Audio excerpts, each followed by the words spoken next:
당신이 테마형 ETF의 화려한 겉모습에 속아 넘어간 사이, 보이지 않는 곳에서는 더 끔찍한 기계가 당신의 계좌를 갈아먹고 있습니다. 바로 운용보수라는 이름의 흡혈귀입니다. 시장 전체를 추종하는 대표지수 ETF의 수수료는 고작 0.05%에 불과합니다. 하지만 전문가가 당신의 돈을 적극적으로 불려준다는 명목으로 파는 테마형 상품이나 일반 펀드는 어떨까요? 수수료가 1%에서 많게는 1.5%까지 치솟습니다. 고작 1%라고 콧방귀를 뀌실지도 모릅니다. 은행 창구 직원이 웃으며 권하는 그 작은 퍼센티지가 바로 금융권이 가장 사랑하는 대중의 멍청함입니다. 복리의 마법은 당신의 자산을 불려줄 때만 작동하는 것이 아닙니다. 수수료에도 가차없이 복리가 붙습니다.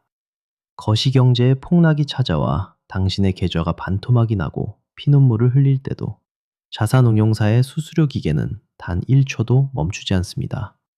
그들은 당신의 죽어가는 계좌에서 매일매일 일정 비율의 살점을 기계적으로 떼어갑니다. 당신이 10년, 20년 장기 투자를 한다고 굳게 믿을수록 이 보이지 않는 기계는 수천만 원, 수억 원의 부를 당신의 주머니에서 펀드 매니저의 펜트하우스 할부금으로 합법적으로 이체시킵니다. 당신은 자본주의의 주인이 아니라 그들의 화려한 삶을 유지시켜주는 연료일 뿐입니다. 하지만 월스트리트의 탐욕보다 무서운 것은 바로 당신 안에 통제되지 않는 탐욕입니다. 테마형 ETF의 저조한 수익률과 답답한 주가 흐름에 지친 개인 투자자들은 결국 스스로 지옥문을 열고 걸어 들어갑니다. 바로 레버리지 ETF입니다. 시장이 오를 때 2배, 3배의 수익을 약속하는 이 악마의 상품은 사실 수학적으로 당신을 파산시키도록 정교하게 설계된 완벽한 사냥덫입니다. 사람들은 시장이 장기적으로 우상향하니까 레버리지를 타면 더 빨리 부자가 될 것이라는 얄팍한 환상에 빠집니다. 변동성 끌림 현상이라는 단어를 들어보셨습니까? 시장이 오르락내리락 횡보만 해도 당신의 돈이 스스로 녹아내리는 무서운 수학의 저주입니다. 100만 원을 투자해서 오늘 20%가 오르고 내일 다시 20%가 떨어지면 일반 상품은 96만 원이 남습니다. 하지만 2배 레버리지라면 어떻게 될까요? 40%가 오르고 40%가 떨어집니다. 결과는 고작 84만 원입니다. 시간이 지날수록 주식시장의 파도가 거칠게 출렁일수록 당신의 원금은 뜨거운 아스팔트 위의 얼음처럼 흔적도 없이 증발합니다. 당신이 방향을 맞췄다고 생각한 순간조차도 수학은 냉정하게 당신의 돈을 지워버립니다. 이 잔혹한 생태계의 양극단을 보십시오. 당신은 매일 밤잠을 설치며 마이너스 통장까지 끌어다 물타기를 합니다. 스마트폰 불빛 아래서 제발 본전만 오게 해달라고 신에게 기도하죠. 반면 이 파멸의 상품을 만든 운용사들은 어떤 타격을 입을까요? 놀랍게도 아무런 타격도 없습니다. 펀드의 수익률이 마이너스 90%를 찍고 휴지 조각이 되어 상장 폐지가 되어도 매니저들은 이미 막대한 운용 보수와 성과급을 챙긴 뒤입니다. 그들은 그저 망해버린 펀드의 문을 차갑게 닫아버리고 시장에 새로 불어닥친 유행에 맞춘 이름표를 달아 또 다른 ETF를 출시하면 그만입니다. 그들의 파티는 결코 끝나지 않습니다. 그들의 잔을 채워줄 당신의 남은 피 한 방울까지 모두 짜낼 때까지 말입니다. 당신이 테마형 ETF의 화려한 겉모습에 속아 넘어간 사이, 보이지 않는 곳에서는 더 끔찍한 기계가 당신의 계좌를 갈아먹고 있습니다. 바로 운용보수라는 이름의 흡혈귀입니다. 시장 전체를 추종하는 대표지수 ETF의 수수료는 고작 0.05%에 불과합니다. 하지만 전문가가 당신의 돈을 적극적으로 불려준다는 명목으로 파는 테마형 상품이나 일반 펀드는 어떨까요? 수수료가 1%에서 많게는 1.5%까지 치솟습니다. 고작 1%라고 콧방귀를 뀌실지도 모릅니다. 은행 창구 직원이 웃으며 권하는 그 작은 퍼센티지가 바로 금융권이 가장 사랑하는 대중의 멍청함입니다. 복리의 마법은 당신의 자산을 불려줄 때만 작동하는 것이 아닙니다. 수수료에도 가차없이 복리가 붙습니다.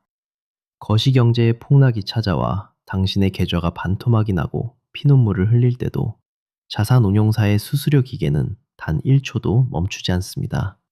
그들은 당신의 죽어가는 계좌에서 매일매일 일정 비율의 살점을 기계적으로 떼어갑니다. 당신이 10년, 20년 장기 투자를 한다고 굳게 믿을수록 이 보이지 않는 기계는 수천만 원, 수억 원의 부를 당신의 주머니에서 펀드 매니저의 펜트하우스 할부금으로 합법적으로 이체시킵니다.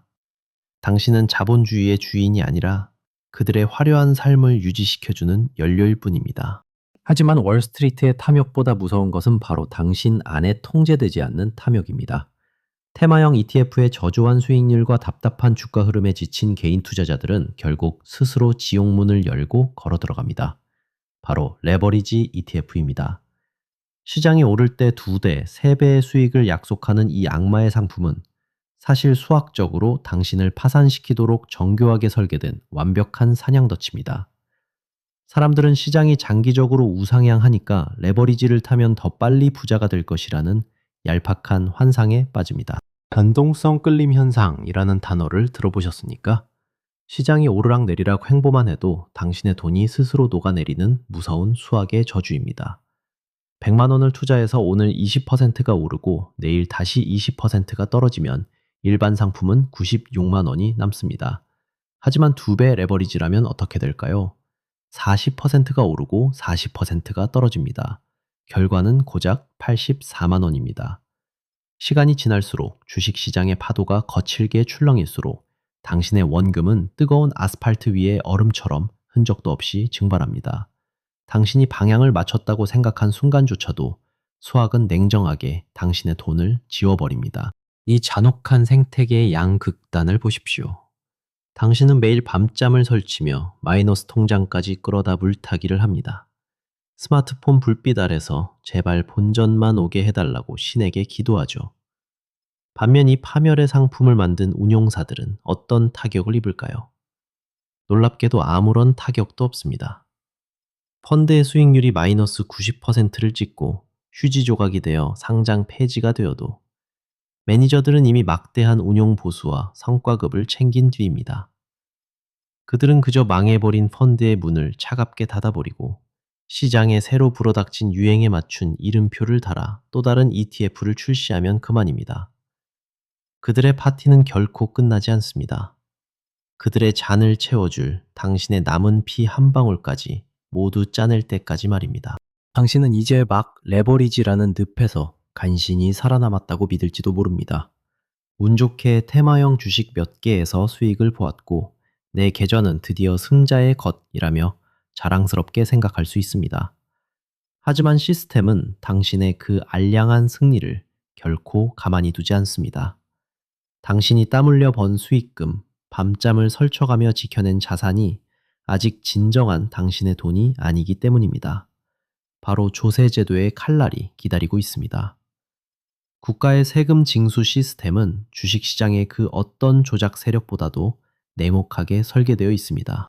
해외 주식이나 ETF에 직접 투자해서 벌어들인 피 같은 수익, 그것에 매겨지는 배당소득세 15.4%의 공포를 느껴보셨습니까? 1억을 벌었든 10억을 벌었든 수익을 실현하는 순간 자본주의의 가장 합법적이고 강력한 도구인 국가 권력은